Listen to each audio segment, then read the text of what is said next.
Now that we have a lot of the application set up, the next thing we want to do is actually make the activity model. So the activity model is what's going to represent a run for this case. So like if you were to go out for a 10-mile run, this is what would store that logic.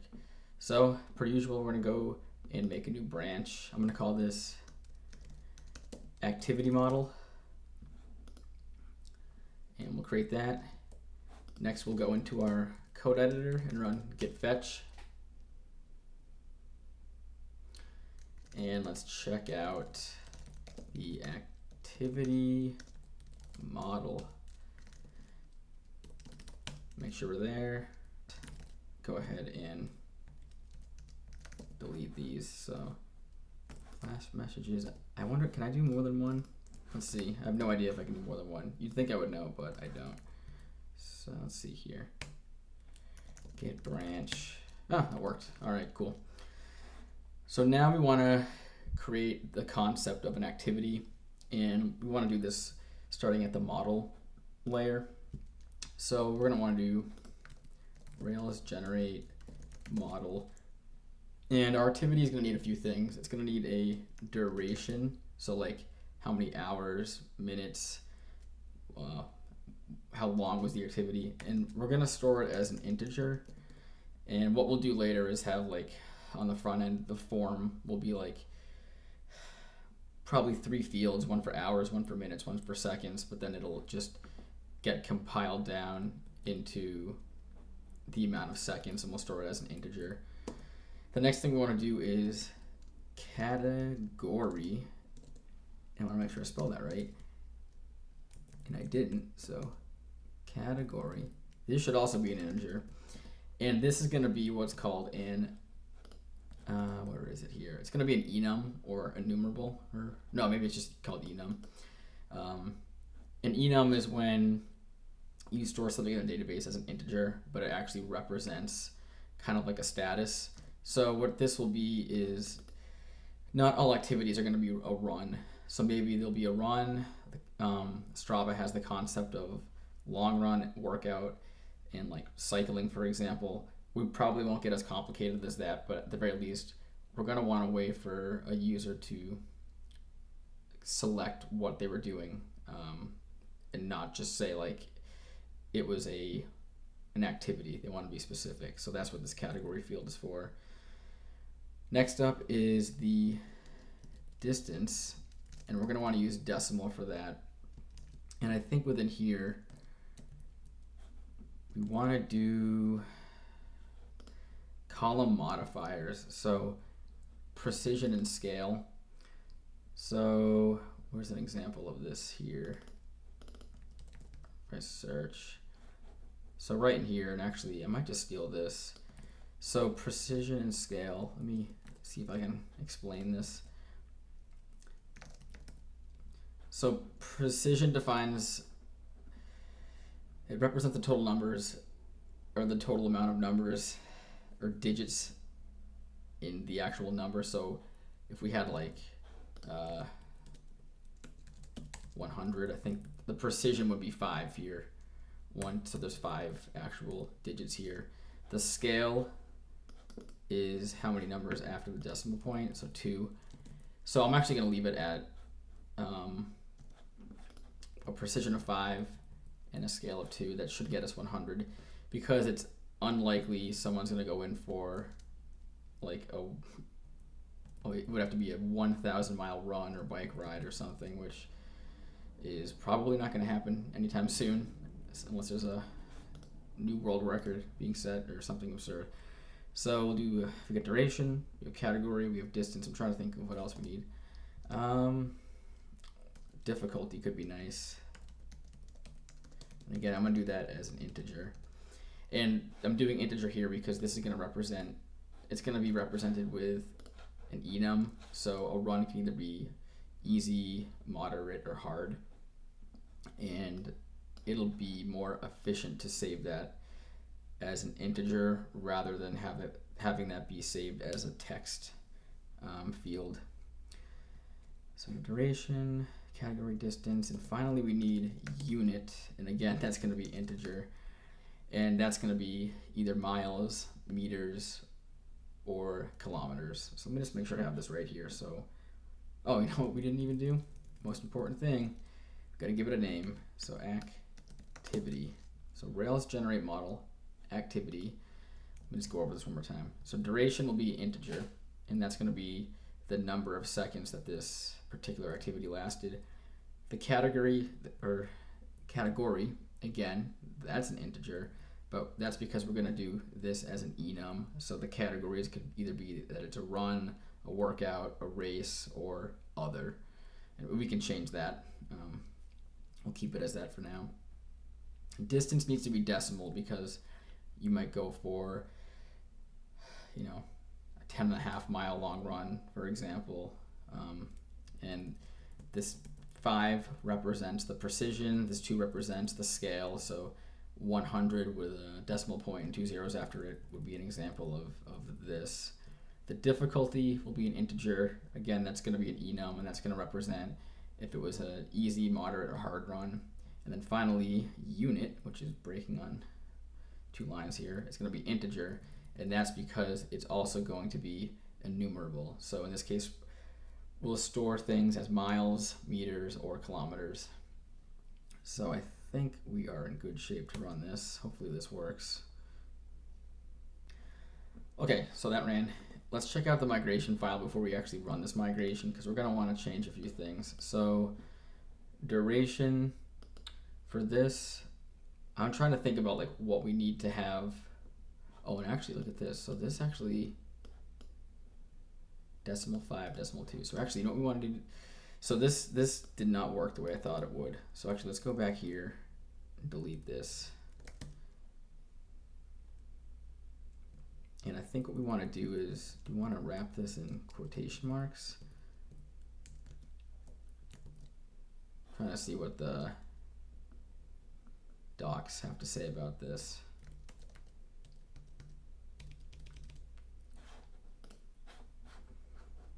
Okay, it looks like they wrap it. Let's see what this does.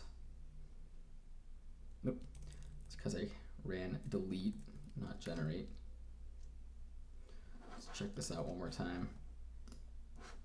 Okay, there we go. So we got to wrap it in quotation marks like that. Okay, so let's go through this one by one, because we want to make some of these prohibit them from being null and possibly give them a default. And I'm trying to think about this. So, for example, there's times where you may not actually know the duration of your activity. It's not uncommon for athletes to sometimes just go out and run a loop that they know, but not bring their watch. So for now, we will allow them to keep it empty, but I'm trying to think if we need to add a default value of 0, because that could also create it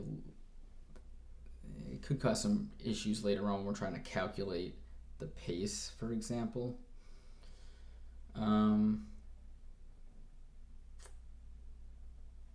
Let's see here.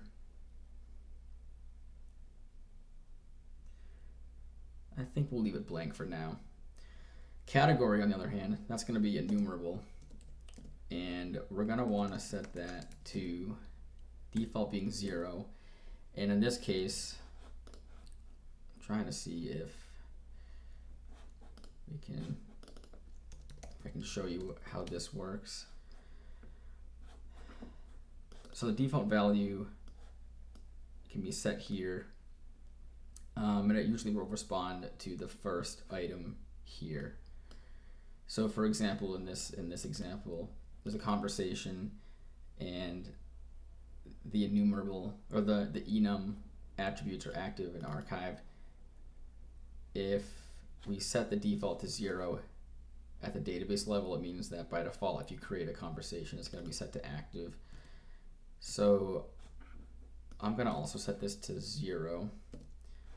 And what I will have to do later on is make sure that when I'm adding this, my first item in the array represents what I want to be the default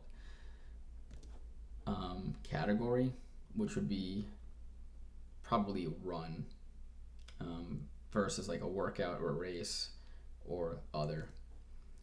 And we're going to want a value for this. So at the database level, I want to actually make sure that like something gets put into this. For distance, let's see here. I think we want to do default of 0. I'm just trying to think if there would ever be a time where the distance would be blank. Like if you were kind of the opposite of duration. So maybe you went out for a run for an hour, but you have no idea how far you went. So I can kind of see that being a problem too, where if the default is 0, that would actually affect calculations later because the pace would get affected. So I'm actually going to just say, I'll leave that off. Difficulty is going to be the same as the category. So this is going to be an enum. But I don't necessarily want to force anything. I don't want to force a default value here. So you might I'm thinking in the future you might upload a run and you don't want to necessarily have it automatically set to be easy or moderate or hard because you may not even remember how you felt during that run. So I think for now we'll leave that blank, but for unit I know that we're going to want to have a default value, which again we're going to set this up in the class or the model later on, and we want to have null, false. Although I'm also thinking about this and like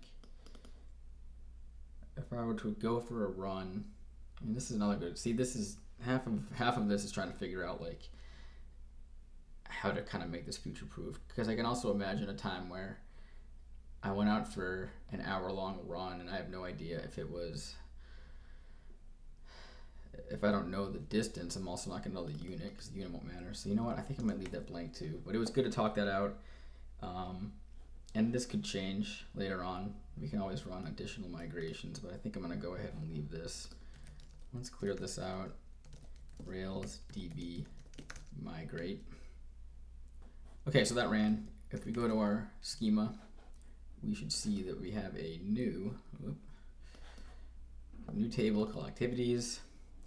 We got a duration column, a category column, distance, difficulty, and unit, and then these created at and updated at columns, those come for free. But now that I'm looking at this, I realize that activities and users aren't connected, but we can easily fix that right here. So if we do Rails generate add users to activities, we can do user references, and this is a special Rails thing here, which is essentially it's going to add a column to the activities table which will reference a user ID, because a user can have many activities and an activity is going to belong to a user. I should have added that in the previous migration, but kind of zoned out because I was too busy talking about all these columns, but that's okay. That's what happens sometimes, and that's why we have migrations. And note that but having this underscore activities, that's kind of special, so Rails is going to know like we're talking about the activities table here. So let's run this. Oh, you know what? I need Rails G migration. There we go. And if we open up this, we can see that we have this method here called add reference, and essentially it's just creating a reference between the activities table and the users table. Let's clear this out and run Rails DB migrate. Okay. So excuse me. So this is actually coming from the strong migrations gem we added, and it'll raise errors like this when it thinks that a migration is dangerous. And to be perfectly honest, I don't know enough about Postgres and databases and foreign keys and all that to know like if and when these can be ignored. I usually just follow what these things say. So let's just go through this right now. So it says adding a foreign key blocks writes on both tables. So I think what this is warning us is like if we were doing this on production, this migration would sort of lock the database, which could be a problem if you have an application where there's like, thousands of people logged in, because that would affect any data being written to those tables, as I understand it here. So what we want to do is let's copy this. So, and then the next thing I want to do is add the foreign key in a separate migration. So let's do Rails generate migration, add foreign key to add foreign key, I don't know, between activities and users. I'm not going to pass in anything after this. This will just be a blank migration file. Okay, so let's open up this. Now this is blank, but I know if I go into the docs, foreign keys, so we can add a foreign key just like this. And I gotta think about this here for a second. So this adds new foreign key to the author ID column of the articles table. So articles, I think in this case, wants to be activities. And let's make sure I'm spelling this right. So I'm going to straight up just copy that, and then this will be users. So add foreign key between, okay. Now let's do Rails DB migrate. And this might actually throw another error because I've run into this before with the strong migrations. I think there's going to be another thing that it's going to be upset about. And I was right.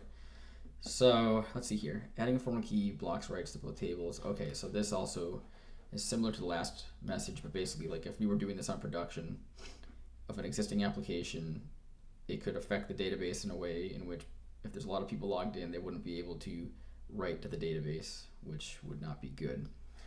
So instead, let's go in here and do what it recommends. And then this is a separate migration that it wants us to add. So if we go up here, I'm just going to copy this name. So validate, add foreign key between activities and users. Run that. And I'm going to copy this,